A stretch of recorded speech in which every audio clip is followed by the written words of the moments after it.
everyone. Yeah, I'm angry. Today I am an angry black woman.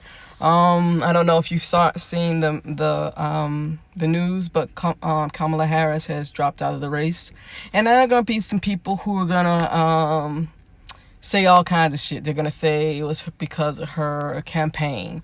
They're gonna say because of all kinds of shit, organizational skills, her management. They're gonna say all kinds of shit. But what they're not gonna say is the truth. That this is what fuck white supremacy looks like in the everyday lives of black women in this country every single fucking day. Whew, I'm coming to you because I'm processing, so I don't know what the fuck I'm gonna say today. But what I know is that I don't care who black women have decided to vote on or not to vote on. Everyone who has been in a professional situation has experienced this. Not to this level, maybe not to this degree, but we've all experienced this. And you let, and when I say you, I'm talking about you white liberals and progressives. You let this idea you have of this white dude who has a marginalization, oh my God, he's gay, become to you identify with him because so many of you say, he reminds me of my son. He reminds me of my son. Kamala never had that option to remind you of your little white son or your white daughter. You let Biden, and this is a generational thing here too, because this is for black folks of a certain generation. You let Biden, who has been bumbling since he got into this race, looking like somebody's drunk ass uncle at a family reunion, he's still in this race. Who you let Bernie Sanders, another old ass. Oh, these motherfuckers are old ass racist. He has said some of the most racist bullshit. He still has a fan base. Tulsi Gabbard is still in the race. This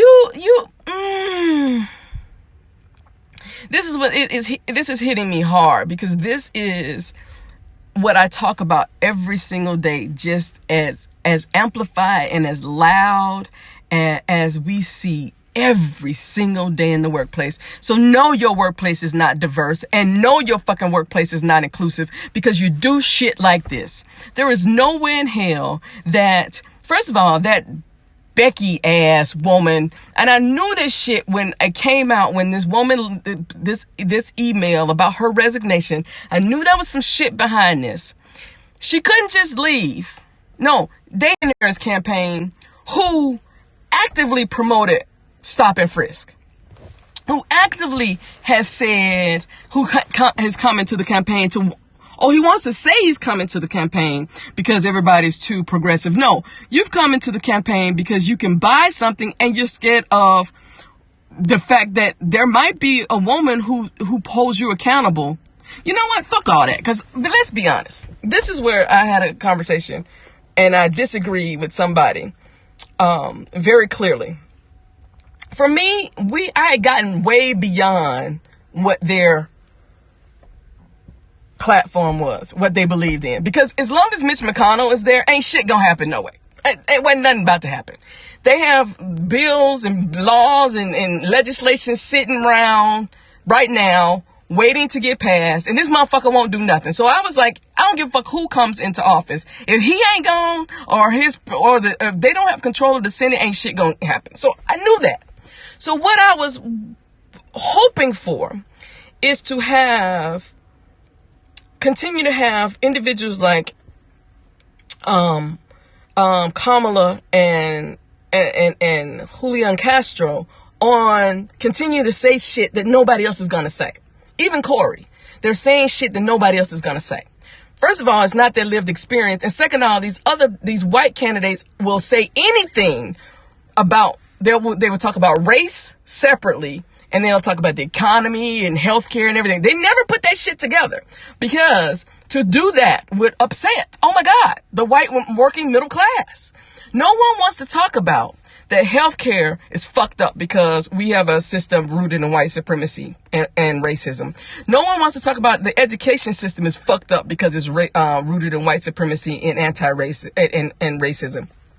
No one wants to talk about banking, finance, because it's all tied into everything in this country. And we've imported and exported this shit globally. It's rooted in white supremacy, anti-blackness. And this is like, oh my God, I cannot believe. So, I can believe. I said I can't believe. Of course I can believe y'all white asses did this shit. But you know what I'm going to say to you? And I've said it before. Too many of you were pleasantly oblivious until 2016 when this president became president. And all of a sudden, oh my God, we do not live in a post-racial world. Oh my God, there's racism. Oh my God. And as I've said before, white supremacy is the parasite that's eating on its host. Mark my words, this individual will be president again. And he's coming after you. Because black women, trans individuals, people on the LGBTQ spectrum, in that community, people with disabilities, people, any disenfranchised, marginalized people in these communities have been telling you for years, there's a problem. It's now eating your ass. Also, and this is what gets me about Buttigieg, is whiteness, when whiteness centers itself, your marginalization gets ignored by those who are also marginalized and cannot rely or benefit or leverage whiteness. So just know this. I would not, and I expect this president to be president for 4 more years, because y'all white people, whiteness is not in enough pain. I've gone beyond your discomfort, because y'all can deal with a lot of discomfort. You haven't experienced enough pain to do the fucking work it takes to be anti-racist in the United States. You haven't done it. So this is just, I had to process, because I am angry, not for her, but as a black woman. I am so angry. I am so angry. Because we see this every day. We experience this every day. And y'all let this happen. Y'all let this happen. But that's fine. That's fine. Because black women are always going to do what black women do. But what you approved loud and clear is black women can be of service to everybody but themselves. Y'all can say follow black women. Y'all can say vote like black women. Y'all can say listen to black women. And all that's great until you have to, until it means you have to change your behavior. So just know that we've been here before. I would advise you not to say much to black women today. If you white, because this is not a day to have a conversation about Kamala Harris. No, you need to leave us the fuck alone today. Let us process this. Let us get through this, because we've been here before. But know that this shit is going to come bite your asses in the back and bite you in the ass, because we have the resiliency skills. We have the coping skills, because we've had to deal with this constantly. You don't. So I hope you have a wonderful day. And again, I advise you, don't fuck with no black women today. That would be in your best interest. If you say something and they bring out a camera, they might hit you with a left hook too, bitch. So just watch that shit, because we're pretty fucking pissed today. So just know that we're watching, and whatever happens from this point on is your fault.